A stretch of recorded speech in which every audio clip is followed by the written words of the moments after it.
Yun mga boss, miss nyo na ba si Tatay Digong Duterte na nasa ICC dahil ngayon mga boss? Ito, ating basahin yung kanyang urgent request for interim release mga boss. The Appeal Chamber of International Criminal Court. In the appeal of Mr. Rodrigo Roa Duterte against the decision of Pre-Trial Chamber 1 entitled Decision on the Defense, Urgent Request for Interim Release and Renewed Request for Interim Release of 26 September 2025. Pursuant to Article 83, Paragraph 4 of the Rome Statute and Rule 158, Paragraph 2 of the Rule of Procedure and Evidence. Issue of the following scheduled order. Judgment in the above appeal will be delivered in open court on Friday, November 28, 2025, 10:30. Done in both English, French, English version being authoritative. Judge Luz del Carmen Ibanez presiding. So yan mga boss, lahat tayo ay namimiss na natin si Tatay Digong Duterte mga boss, no? Lalo na ngayon na magulo at nagkakagulo.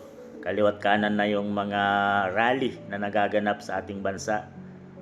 Nakakamiss yung mga joke time ni Tatay Digong mga boss na minsan ay inaabangan, lalo't mga OFW kung saan man siya mapunta, mga media, lagi si Tatay Digong may sinisingitan niya na yan ng joke yung kanyang mga pinagsasabi mga boss, no? Kahit sa kanyang mga nagdaang sona ay walang naboboring doon mga boss dahil talagang sinisingitan ni Tatay Digong ng joke time yung kanyang mga sinasabi at lahat ay natutuwa at yun na yung kanyang trademark na inaabangan ng mga madlang Pilipino mga boss. Nakakamiss. Sana ipagdasal natin mga boss, no, na makita natin si Tatay Digong ngayong Pasko, bago magpasko, dahil lalapit na yung pinakamahalagang araw sa mga Pilipino, ang Pasko at New Year. Sana this time ay mapagbigyan na at magkaroon na ng interim release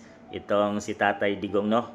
Pagdasal natin mga boss, sana ay makabalik na siya sa kanyang bansang ipinaglaban, ang bansang Pilipinas na inilayo at pinaglaban niya, sinakripisyo niya ang kanyang buhay, kaya naman siya ay dinala ngayon sa ICC dahig mga boss, no? Pero ganun pa man ay hindi pinagsisihan lahat yan ni Tatay Digong dahil noon pa man nang siya ay maupo bilang presidente ng ating bansang Pilipinas, ipinangako niya na at ginaranti niya na ang kanyang sarili na gawin nyo lang ang tama para sa bansang Pilipinas at para sa mga mamamayang Pilipino, at siya na ang sasalo sa kung anumang mga kaso na isasampa ng mga kalaban na hindi matanggap ang mga pinaggagawa ni Tatay Digong, lalo na sa mga pinagbabawal na gamot, sugpuin ang katiwalian, oligarko sa Pilipinas.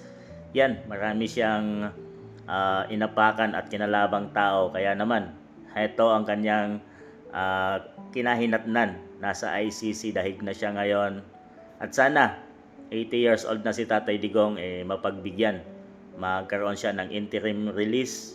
Mas maganda kung bago magpasko ay makita natin sa bansang Pilipinas si Tatay Digong. Sino ang nakakamiss dyan kay Tatay Digong Duterte mga boss? Gusto na rin nyo bang makabalik si Tatay Digong dito sa Pilipinas at makita natin ang mga jokes ni Tatay Digong mga boss? Para sa inyo.